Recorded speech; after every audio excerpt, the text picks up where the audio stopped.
Alrighty, folks, I'm back because now that I vented, now that I spoke from the heart, and also now that I also spoke the talking points that I guess you would say society brought to my attention to address, okay?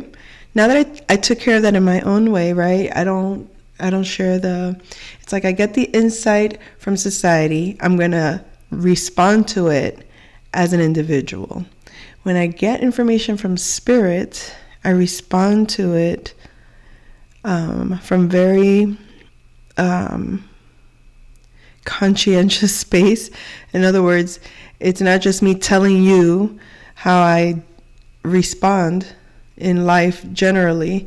It's how I've been, how my spiritual connection has molded me to receive spirit energy. I don't know if that even made sense.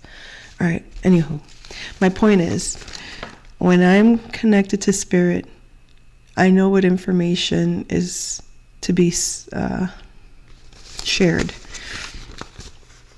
And the previous video is, I guess you could say, there's the two versions of my messages. One is spirit realm, one is earth realm, period. All right, Christopher Renstrom. This is an astrologer. He's on YouTube. He's wonderful. He's an impressive storyteller. I love how he tells the stories of astrology, the characters that he brings to life. I mean, this time, the recent video he did is called, it's about the Wizard of Oz.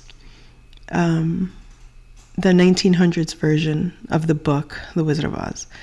But the reason I bring that up is that he mentioned Humanistic Astrology by Dane Rijar. It's spelled Rudyard, something like that, but it sounds like Rijar. So he says horoscope is not weather.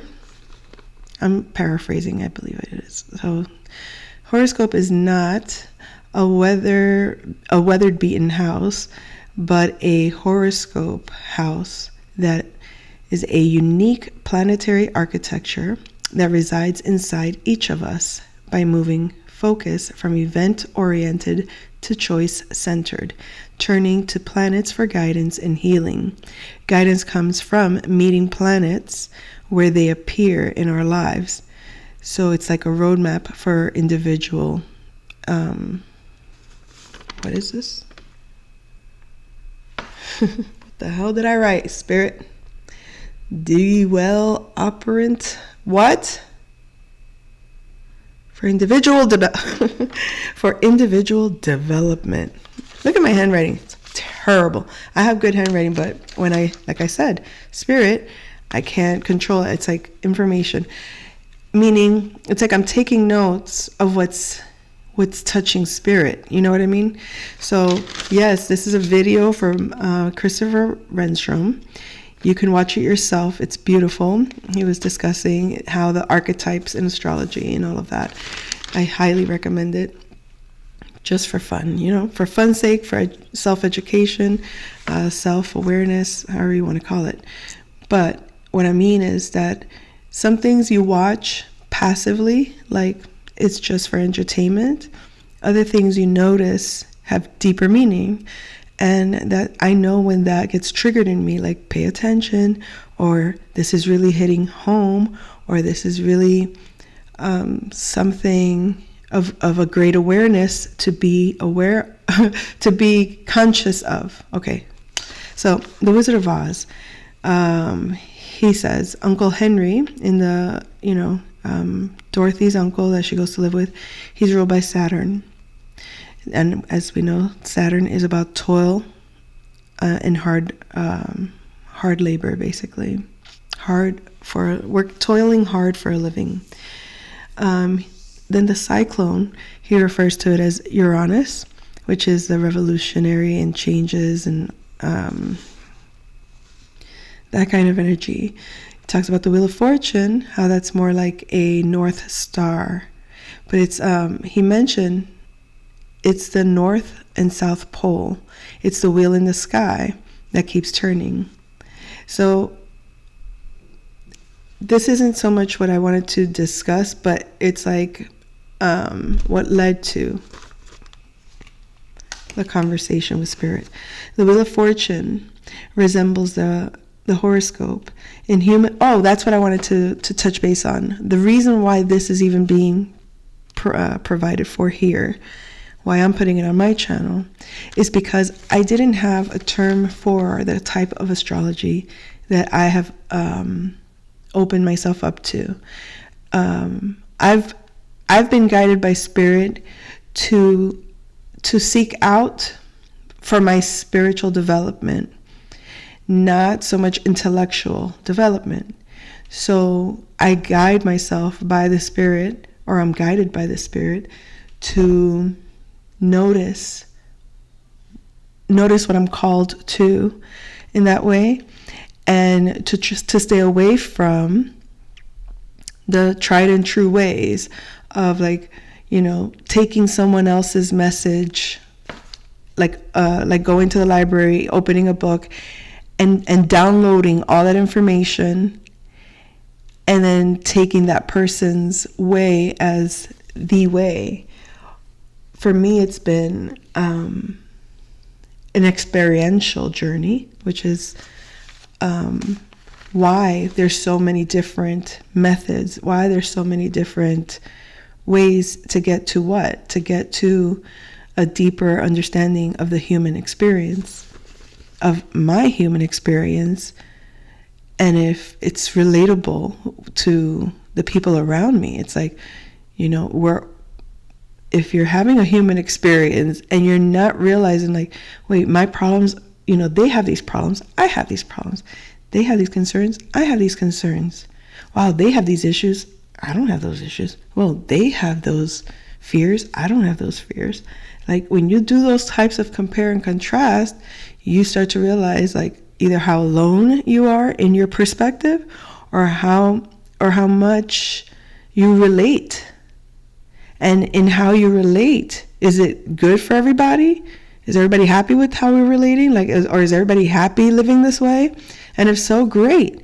But if somebody's not happy living this way, it's well, what's wrong with this way? Or what way is a better way to live? What is a better way? And a better way is usually what benefits everybody. Does everybody want to live in a dump? No. Does everybody want to have food? Yes. Does everybody want to be happy? Yes. Does everybody want to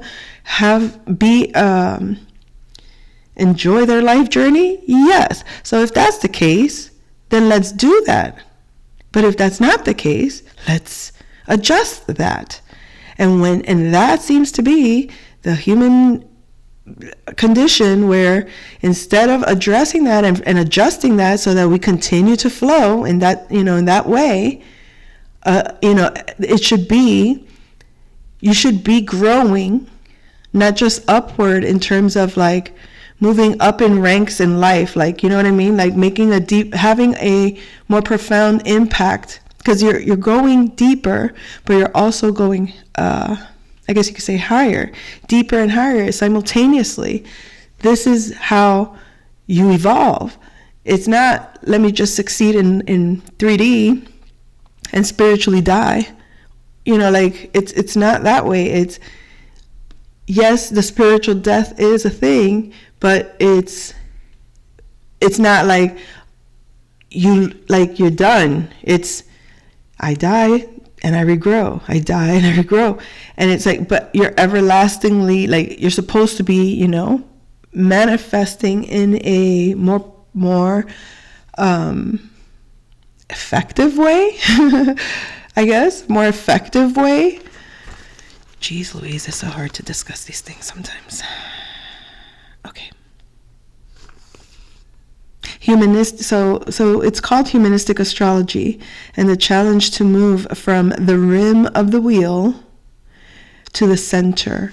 So just like in astrology, you're moving from the rim of the wheel to the center. That is how that was the whole process of discovery, of self-discovery. Self-discovery is I don't know how many people grow up and say, consciously, I know exactly who I am. I know exactly what I want. I know exactly what I stand for. I know exactly who I'm going to be when I'm, an adult. I don't think that that's a thing that that everybody experiences. I think a lot of people are more like, yay, the world is beautiful. Yay, the world is terrible. Whichever, however you look at the world. And then eventually you start to say, oh, I am exactly who they say I am. Or I'm going to oppose. No, I'm not who they say I am. And I'm going to prove myself. Or yes, I am who they say I am. And I guess I'm nobody. Or you're going to say, you know what? I don't even want to consider any of that. What does God say I am? How does God see me? And it could be God, goddess, spirit, source. It could be your own personal deity. I prefer to I say God. To me, God is the inner light. To me, God is the voice that I trust that is God. All right, I can't say that another way. It's like, anyway, any hoots. But humanistic astrology is getting to that center, to that core, and focusing your gaze on that center. It's like trusting yourself, and you can only trust yourself when you know that it's not you yourself as the ego, because that's the last person you should trust. You know that you want that cookie. If you really want that cookie, you're going to eat the fucking cookie.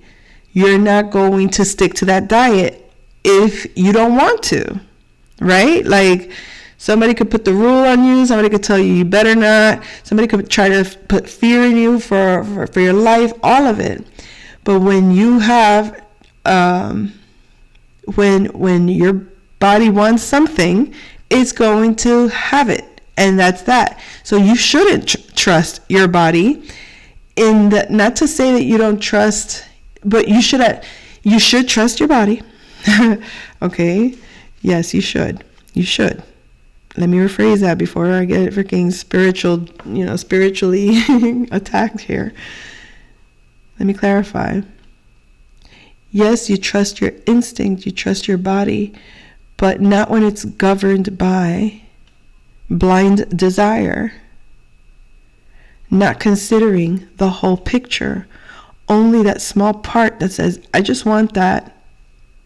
And you may not consider that there's a bigger picture looking after you, that there's a bigger picture that knows better than you, that there's a bigger picture that has a path that's better for you, that there's a bigger picture that's looking out for you.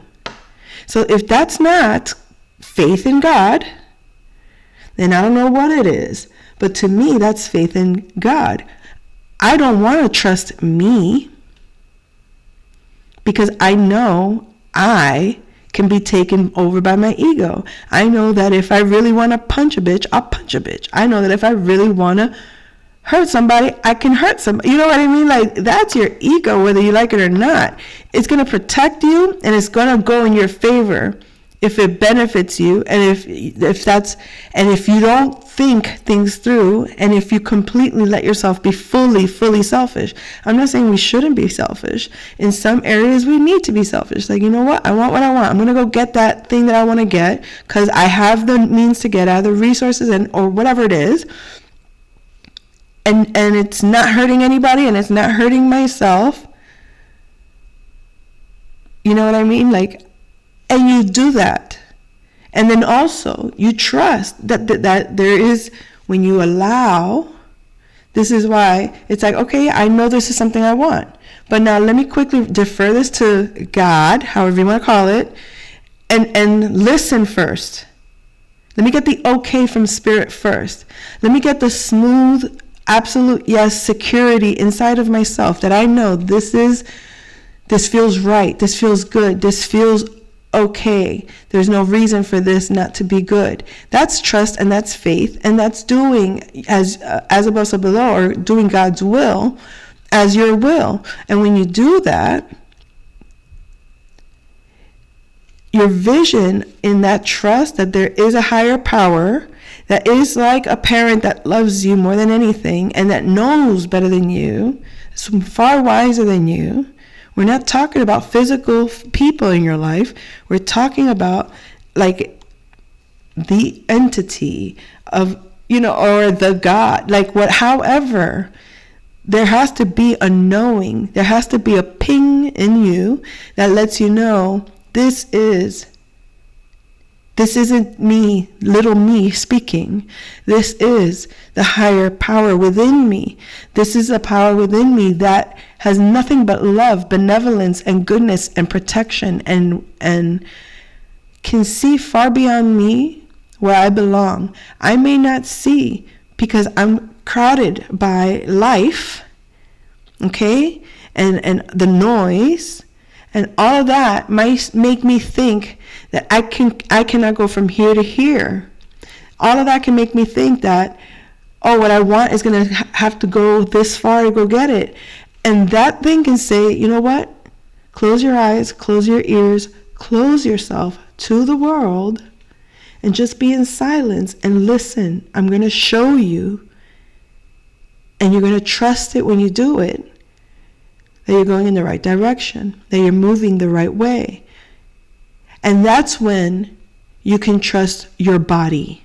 That's when you can trust your body, that your body is not leading you to a habit, to just going in circles, doing the same thing, getting no results.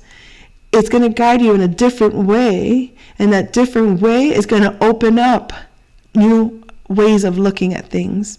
It's like getting another piece of the puzzle, or moving in, getting a picture more clearly of where you're going. You won't know where you're going sometimes,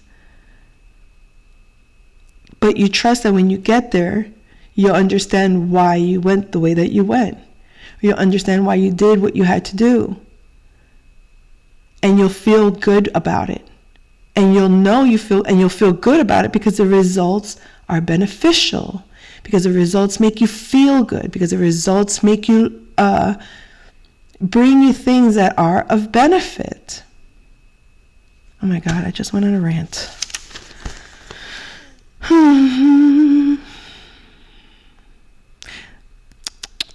So yeah, you move from where the events happen to you and focus to a place where you can integrate and embody the forces at play in your own astrological chart. So when you focus your gaze at the center, you're moving from where the events happened to you, and you focus to a place where you can integrate and embody the forces at play in your own astrological chart. So it's like you're being guided into your own wheel, you know what I mean? But you're not operating from within, you're not operating from without the wheel. You're operating from within the field. You're at the center. You're at the eye of the hurricane. You're not being taken over by the hurricane. You're at that center.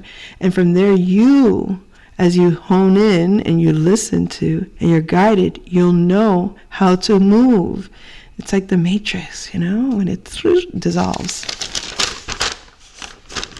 Anyways, he went on to discuss how Dorothy's the moon, which is represented by the Roman goddess Diana, the guardian of little girls, protector of mothers and infants in childbirth, he says.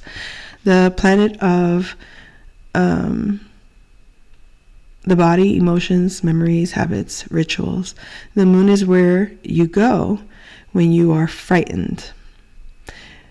That's the star house of the body, the moon. Now, Dorothy lands east where the sun rises. Something he mentioned, and the reason I'm even bringing this up is because these things were standing out because I've come up with this interpretation for myself. I didn't know that this book, Humanistic Astrology, was even a thing. And that's my point. The way that I can validate its truth that what he says is true for me is that I had this experience for me, and now that truth is being revealed for me. So the way it's, it's like the north, south, east, west.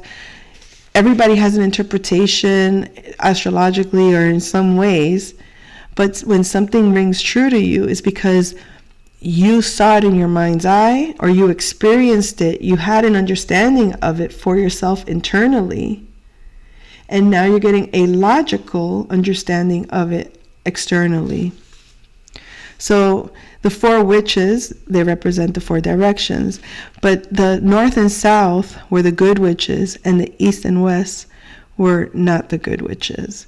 So the city of emeralds, the city of the country ruled by great and powerful wizard. The city of emeralds was at the center of the country. Interesting, emeralds. I drew a heart once. The color was green. And I remember it was odd for me because, again, being guided by intuition, the background was yellow, like bright lights, but the heart was green like an emerald. And I just knew at the moment it was like representing the heart chakra. As we know, the heart chakra is the color green. But that to me felt like that. The scarecrow is Mercury. The Tin Man is Mars. The poppy fields are Neptune. And I think that's all that was all I wrote in regards to the Wizard of Oz. But then this came to me. This was, I forgot how many days ago, just a few days ago. I meant to do a video that day and I didn't do it. But as I was in that zone, so to speak, when something had, I don't even know what, but it's like your mind goes elsewhere, like when you're in the zone and suddenly goes elsewhere. And it was like an affirmation. And the affirmation was, release suspicion as consciously as possible. This isn't something that I learned in this video. I'm done with the video of the Wizard of Oz. Now this was the next message that came through from Spirit. So release suspicion as consciously as possible. And you will see that as you trust or believe, and then the way I wrote it, it came out to like be Eve, okay? And then this whole story in the backdrop was like, oh, the way that the word came out to be is like someone, it was written wrongly, like the L, they misunderstood the L, and it was actually like a slash between B and Eve. I know that sounds silly, but that's how it came to me. Trust and believe, or be Eve, that you are safe, loved, guided, protected, and graced. Then all you see is actually your allies, your divine counterpart. And I highlighted counterpart because everything in the external world is your counterpart. Everything. Everything from that's outside of your body, including your body, you have to look at it as part of your counterpart. So your inner self, your outer self, the outer self is all that is out of you. How you see it is how it is. See it how it is. That is actually in your favor. God's favor, grace favor, divine favor. I think people have like a default to believe things that don't benefit them, but they don't know how to not believe in things that don't benefit them. It's like, who told you have to believe that? It doesn't benefit you, so therefore you should be okay with saying, I don't have to believe that. I don't have to listen to that. I don't have to trust that. I don't have to, you know how some people, they don't realize when they talk, how do I put it? We're conditioned to just communicate how our environment communicates with us. And if we don't step outside of that, we may not hear how we ourselves keep ourselves bound to certain archetypes, or how we ourselves will keep ourselves bound to certain energies based on what we consistently talk about or what we focus our energy on. If I'm constantly talking about, I'm suspicious of that, that's fear. Suspicion is fear. So if everything, like in my previous video, I could tell you what I've experienced, but I could also tell you that there was a time when what I was experiencing put me in a state of fear. And I had to take myself out of that state of fear in order to see exactly what they're doing, whether or not it's intentional or not, where it's coming from is a state of fear. And if I'm not in fear, why would I let them put me in fear? So you don't let people put you wherever they want you to be. And I don't think, and even if they're, I think some of us can get caught up in, why is this person projecting onto me negative? Is it because they are negative? Is it because they are not aware that they are negative? Or is it that they are negative and they want me to be negative? Or is it that they're negative and they're manipulating me to think I'm negative? Now, I'm not saying, again, I know as a woman, I have the energy of negative. But some people take that very, like in order to embrace being feminine, you have to be really, really chaotic. You have to be really angry. You have to be really passionate. You have to be very evil. You have to be very mad. But on the opposite side, let's say if you're a man, to be dark, to be evil, to be, to tap into that feminine, how that can play out is being extremely volatile, because all those emotions, or being very stoic, not showing any emotion, simply because it's a man thing. And it becomes, all that chaos plays out in your reality, because you don't think that's going to make you chaotic when a man is being stoic with you, and you know that he is open to being sensitive or being more feminine. Some guys are so afraid to be feminine or to have feminine traits, or to and I don't blame them.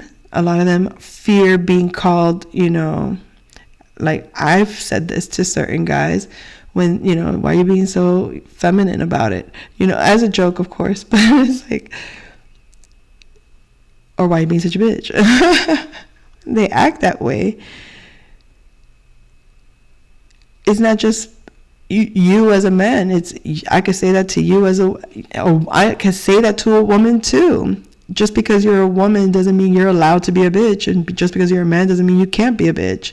We're all entitled to be a bitch. We're all entitled to be catty. We're all entitled to be cruel. It just plays out different if you're a man or you're a woman.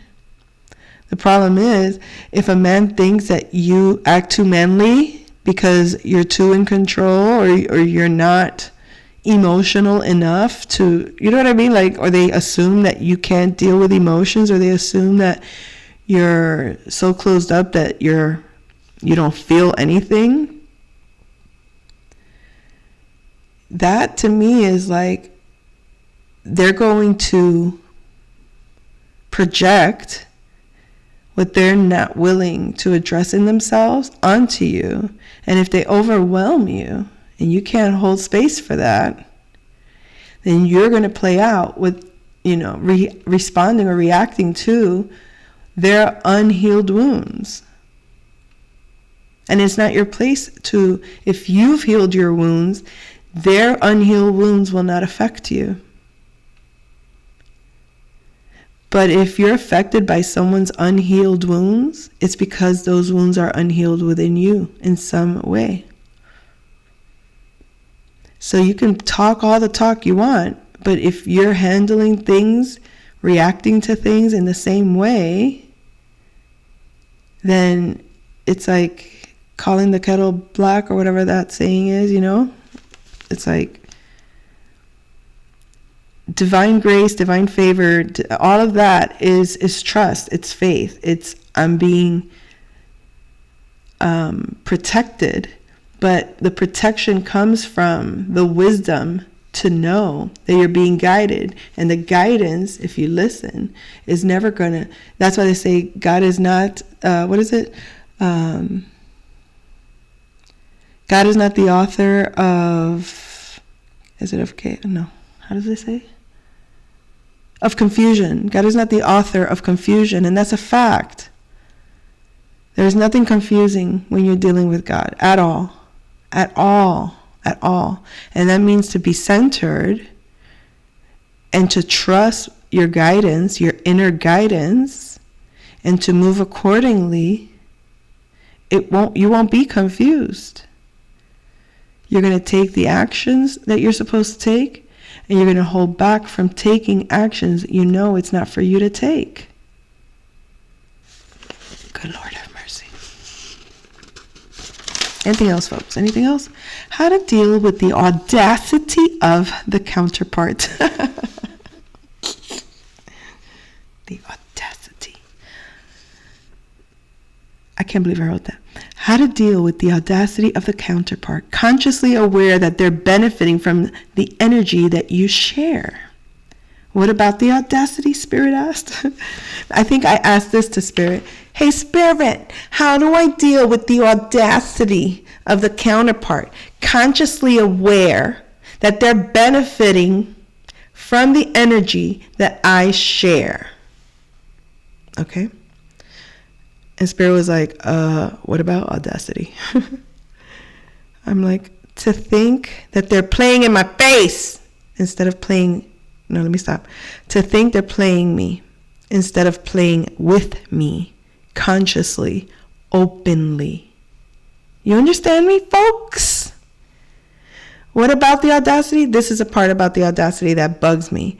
That they think that they're playing me instead of playing with me, consciously and openly. Or are they just individuals that are just pawns? Like, are these just bodies acting out these planetary archetypal energies? Is it someone else guiding that little ship to interact with me? So am I playing with the universe, or am I playing with individuals that are probably not even present to the game? You get it? Like, that's what I'm talking about. So that's the part that you have to discern. Is this mofo aware of what he's saying? Like, does he not see the planetary, like, I don't know how to explain it. Like, then does he not see the greater narrative being played out in this conversation? Or does he not hear? Does he know that that's happening? Is he aware that in this conversation, or is she aware? You could say whatever. Is this mofo aware of what they're saying? Do they know what role they're playing right now? Do they know what the larger scale harmonious or harmonies of planetary energies are at play? Are they aware of this? And if so, are they thinking I'm stupid, I don't see it? Or are they just not conscious, and there's a smaller narrative that they're having with themselves, with me in their world, in that, you know what I mean? Like, that's what I'm like, what is that? Like when somebody projects something to you, but then you know the bigger narrative or the bigger symbolic language to it or the bigger picture to it, you're like, wait, are you a part of like this bigger group, collective that, you know what, I don't know. It's hard. It's hard, Lord. It's hard to know anymore. No, it is not. It is not hard to know anymore. That's the thing. It's like when you have, I think, the best way not to go insane is to observe the world, right? And allow people to be what they are, play their roles, whatever their roles are. And you see the bigger version of that narrative, and you don't get caught up in any of it. And based on how deep they're willing to go on a one-to-one with you is how deep that connection goes. Like, how whole is this connection? Hold on, I have to cough. All right. Whoo, Lord. That was intense. Coughing Fest 2025. I don't know what happened. I coughed so hard, I got a cramp in my stomach, and I almost threw up. What in the world? I told you I had congestion. So that's why I'm all like, ugh. You see my voice gets deep.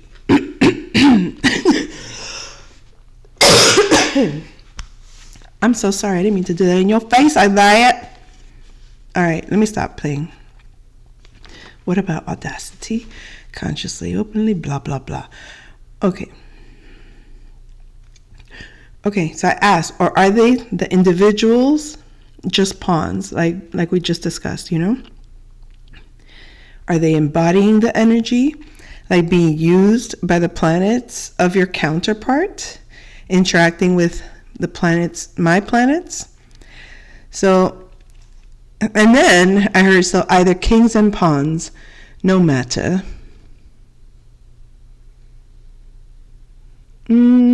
It's you and gods. It's you and the gods playing with you. With you. And the kings and pawns, if you don't know that reference,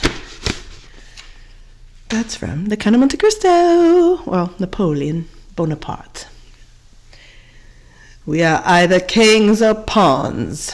Okay. There you go, folks. That was my message. I shall return soon. Take care.